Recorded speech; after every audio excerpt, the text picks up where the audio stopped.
दूभेव च पतितानां पावनेभ्यो वैष्णवेभ्यो नमो नमः। श्री कृष्ण चैतन्य प्रभु नित्यानंद श्री अद्वैत गदाधार श्रीवासदि गौर भक्त वृंदा। हरे कृष्णा कृष्ण कृष्णा हरे हरे, हरे राम राम राम हरे हरे। हरे Krishna.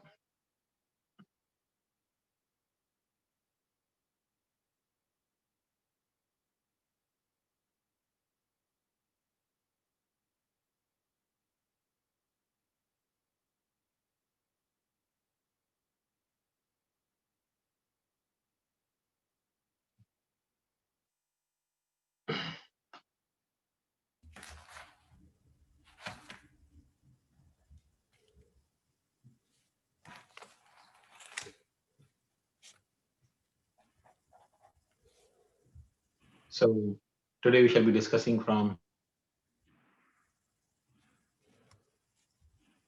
number 16 to 19.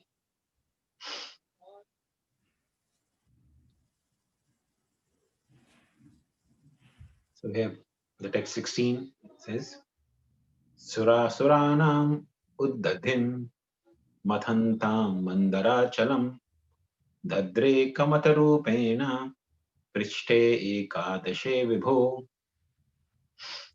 So the 11th incarnation of the Lord took the form of a tortoise whose shell served as the pivot for the Mandarachala hill, which was being used as a churning rod by the theists and atheists of the universe. So this particular incarnation is describing the Kurma avatar. Kamatha. Kamatha Rupena means Kurma, the tortoise. So as we know, the history, the ones both the Suras and Asuras. So atheist is Asuras and theist is Suras, the demigods. So demigods and demons, they were engaged in producing nectar from the ocean of milk. And all of them, they became, very much enthused because they understood that by drinking this nectar, we'll become deathless. So at the time of churning, because the ocean needs to be churned, small manthri, small churning rod will not do anything. When you have the amount of churning to be done, then based on that, you have to also use an appropriate churning rod. So Mandarachalam hill, which is huge and it's practically made of, entire mountain is made of gold. It was to be used as a churning rod. So the churning rod, as we know, needs some support.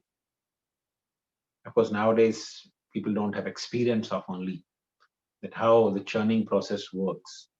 Everything is machinized. Everything is machines now. Because everything is mechanized, people have got disconnected from understanding how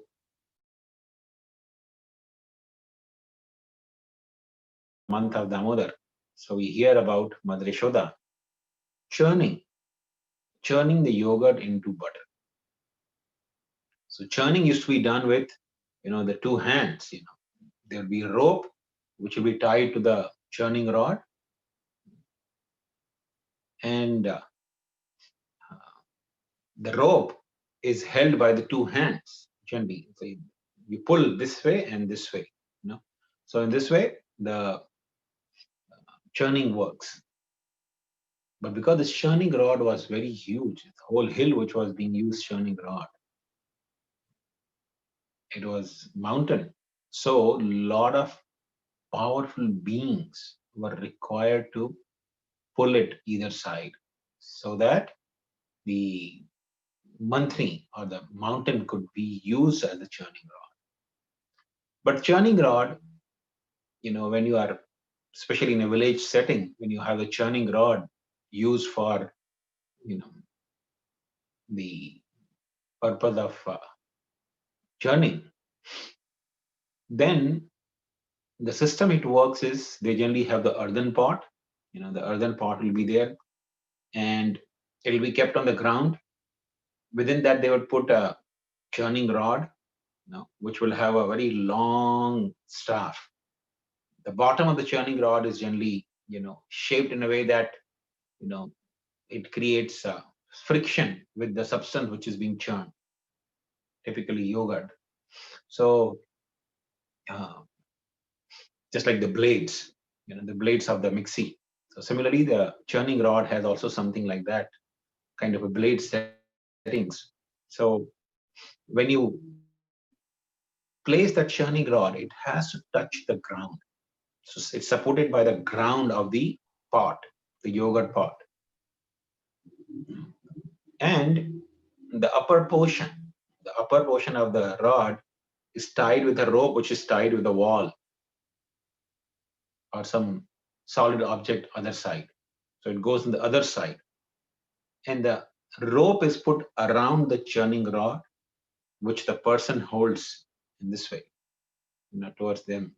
So then when the person is pulling the rope in this way and this way, the churning rod rotates, like a motor shaft. So that's how the churning was done. So the churning rod needs some support. One would say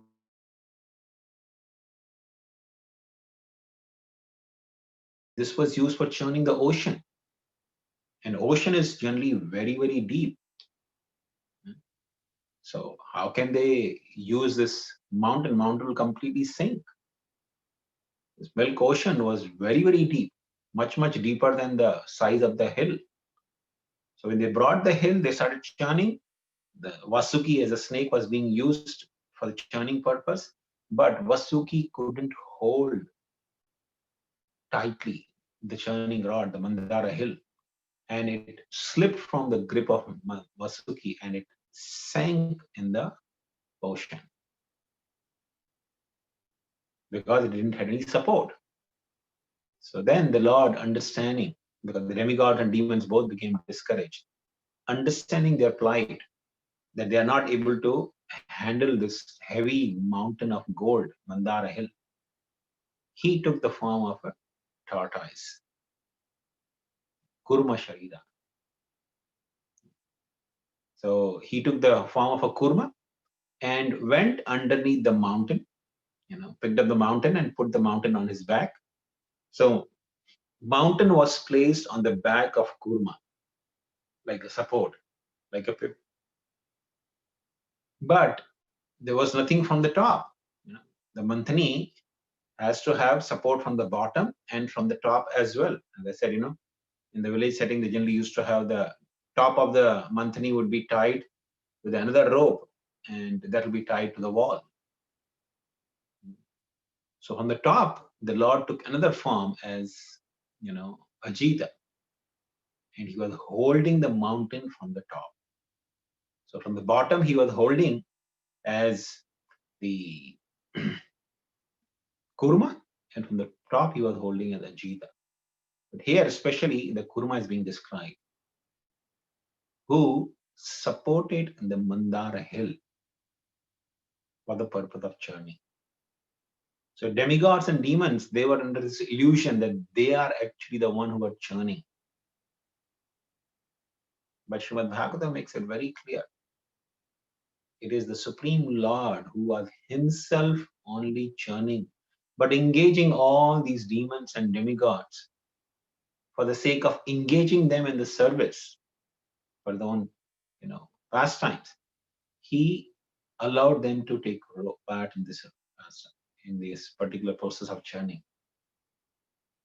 Actually, Srimad Bhagavatam describes that demigods and demons, in spite of churning with all their might, they couldn't get any result.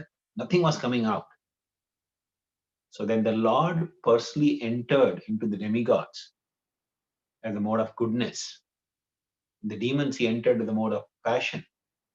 And in Vasuki, he entered as a mode of ignorance. It's actually very significant.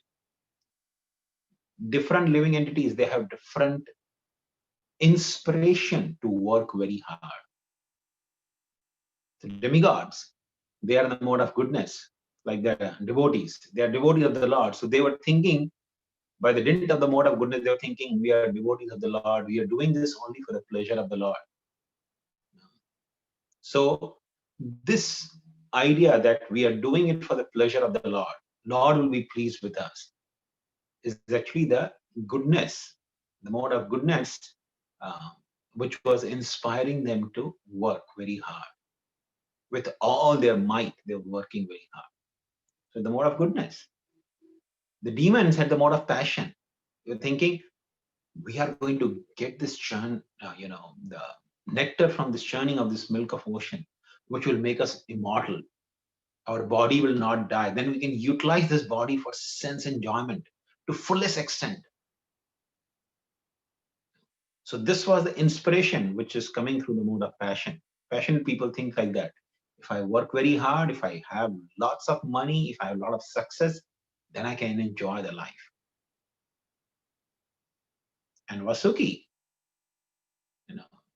the mode of ignorance entered into it because Vasuki was holding the Mandara mountain, which was the mountain of gold. And the entire mountain was being rotated using his body. So that involved tremendous amount of pain. Vasuki had to go through immense amount of pain. And only a person who is in the mode of ignorance can tolerate that pain. So, mode of ignorance. The Lord entered into Vasuki as mode of ignorance. And that's how the whole churning process was possible. But in spite of all of that, still demigods and demons couldn't do enough job.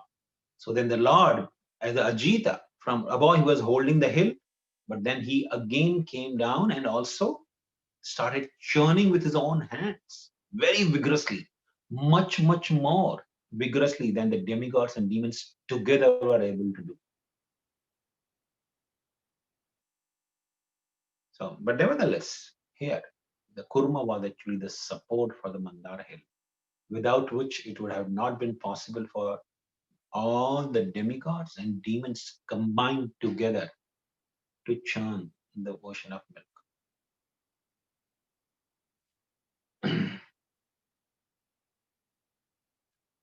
In text 17,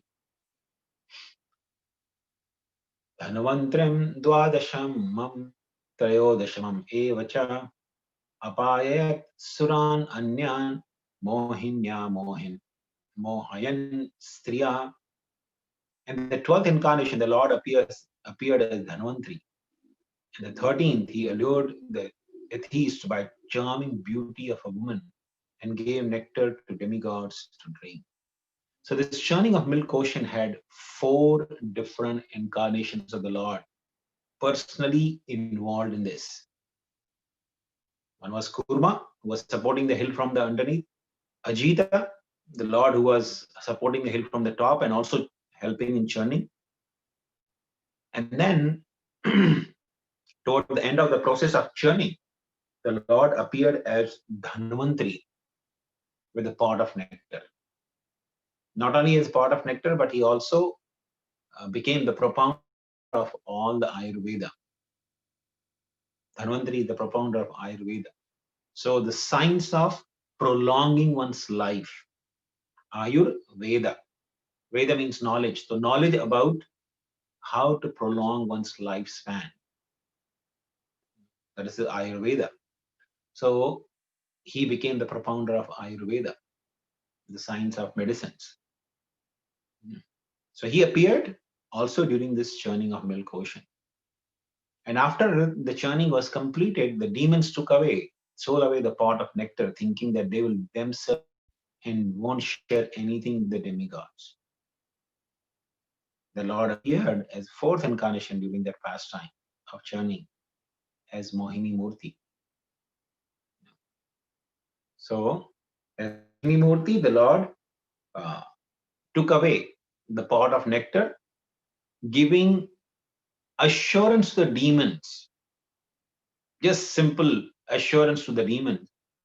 She's in the Lord in the form of Moini Murti, made the demigods drink the nectar and deprived all the demons except one who, you know, uh, happened to, by trick, come on the side of demigods and drink it.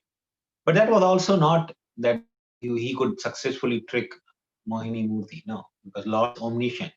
He's there in the heart, even the demon, every demon. In fact, each and every living entity. So nobody can really cheat the Lord. Even before the person knows his own intentions, before that the Lord knows of the person.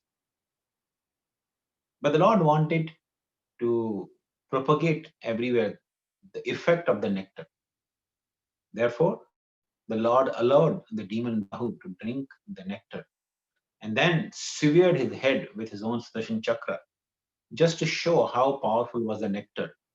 That in spite of his head being chopped off, the head remained alive and the body also remained alive as two separate parts.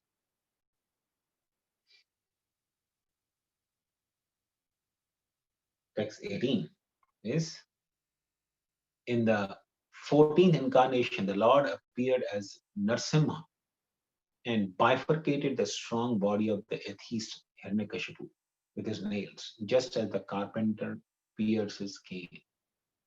Chaturdasham Narasimham Vibrad Daitendram Urjitam Dadara Karjair Urava Erakam Katakrid Yatha.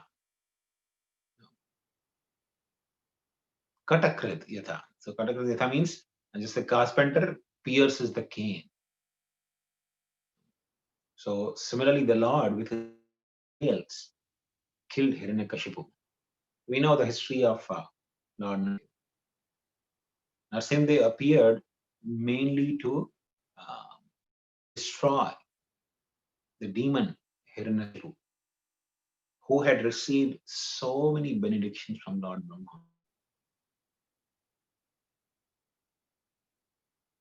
We sing every day, you know, Tavakar Malavare Nakam Adbhuta Shringan Alita Hiranya Kashipu Tanu Bringa Keshavadritam Narahari Rupa Jai Jagadisha Hare Jai Jagadisha Hare Jai Jagadisha Hare. So Tavakara Kamalavare. Tavakara, Kara means hands. So the Lord's hands, Tavakara Kamalavare. The nails actually in the hands of the Lord, they are like Kamala. Tavakara Kamalavare. Kamalavare means petals of the lotus. So the Lord's nails, especially the nails are the petals of lotus flower. I don't know how many of you see the lotus petals, but lotus petal have, you know, like this kind of, this side they are actually thinner and this bigger portion which goes to the bottom of the lotus. So the Lord's nails were sharp at the end, no, but they looked like lotus petals. Takara Kamalavani, Naka. Naka means the nails. Adbhuta Shringa. Adbhuta means very wonderful. Shringa is like a chisel or, you know, sharp object which is used to chisel out. You know, the carpenters use it. Dalita Hiranya Tanu Bringa. So the chest of Hiranyakashipu was very hard, like a stone. But you know, the carpenter or the person who, you know, sculptures, he takes a chisel and cuts the stone with the chisel and breaks even the stone. So the heart of Hiranyakashipu was hard like stone. But the Lord's nails, which are compared with the petals of Lord for the devotees, they were like chiseled heart of Hiranyakashipu. Just like Tanu Bringa. Bringa is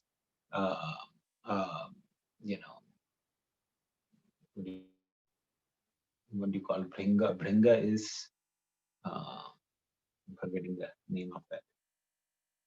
B and Wasp. Yeah, Wasp is called.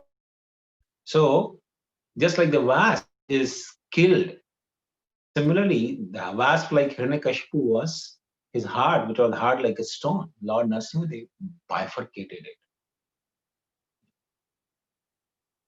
So that is what is being described here. Just like the carpenter pierces the cane or the wood, similarly the Lord pierces the belly and chest of Hiranyakashipu. Lotus-like nails.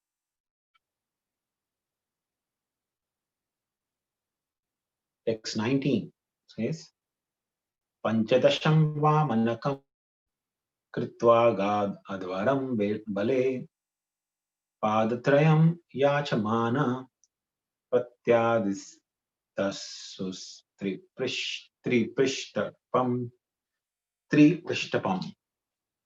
In the 15th incarnation, the Lord assumed the form of a dwarf Brahmana, Vamana, and visited the arena of sacrifice arranged by Maharaj Bali. Although at the heart he was willing to regain the kingdom of three planetary systems, he simply asked for a donation of 3 steps of land. So this is another wonderful incarnation of the Lord. The Lord appeared as Vaman, and especially he's called Vaman Vatu. Vatu means he had a specially dwarfed size. He appeared like a dwarf. Like some people in this world, you see, they don't grow. Even though age-wise they may be grown up, but their height does not grow. They remain very, very, tiny in the size. So they are called Vatu, or dwarfed. So Vaman, Lord Vamandev, he appeared as a Brahmana, but he appeared as Vatu. Vatu means a dwarfed. Dwarf means his stature is very small. This particular form was specially to cheat Bali Maharaj.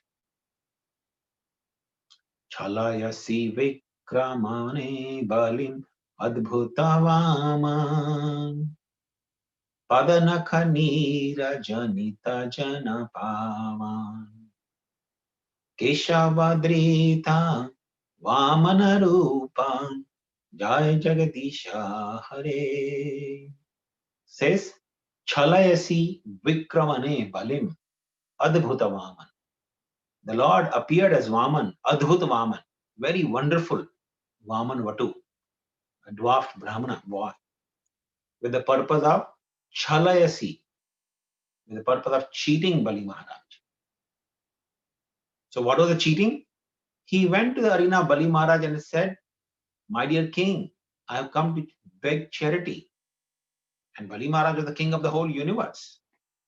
He had conquered all the planetary systems, all the three lokas. He was under his control. So, since he was the controller of practically the entire universe, the Lord asked him only 3 steps. I want 3 steps of land and 3 steps of my measurement. Not anyone else, my measurement. So Bali thought, he actually offered to Lord, you are so small. You have come to me to ask. You should ask in such a way that no one you have to really ask for again in the life. You don't have to beg from anyone else again.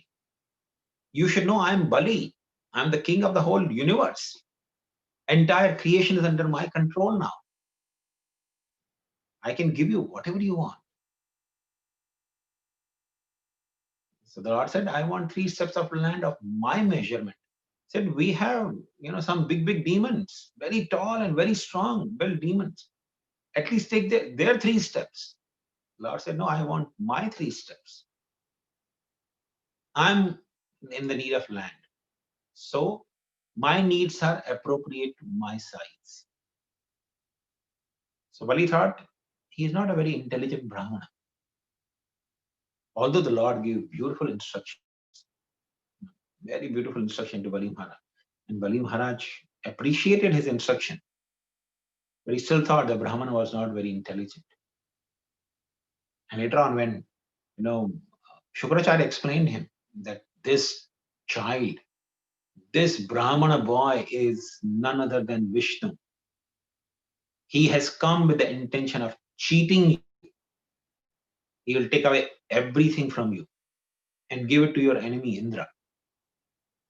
Don't give him the charity. But Bali Maharaj was so much obliged, he thought, okay, if Lord Vishnu has come to my door begging, then I must give. Then I must satisfy him by all means. At that time, Bali never thought in what predicament he would be. Although, Shukracharya informed or warned him. He said in 2 steps he will take away everything.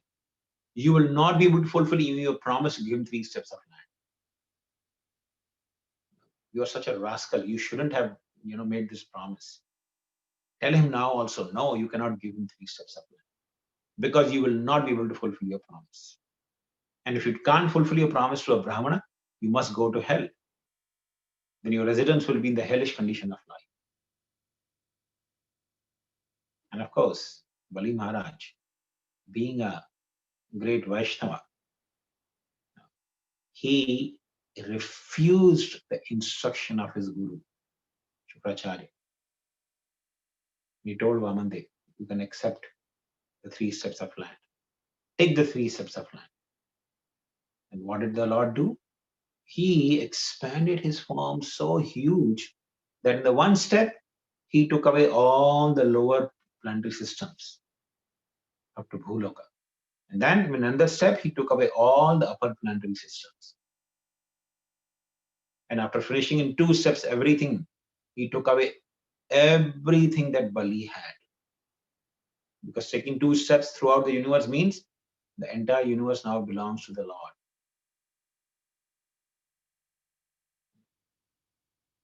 But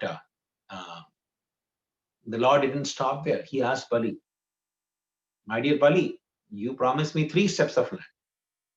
But you gave me only 2 steps. Where should I keep my 3rd step? And the Bali, he was so overjoyed. He said, my dear Lord, you have taken away my possessions, but you have not taken me yet. I am different from my possessions. So my possessions are all yours. But you can put your 3rd step on my head and take me also as your property.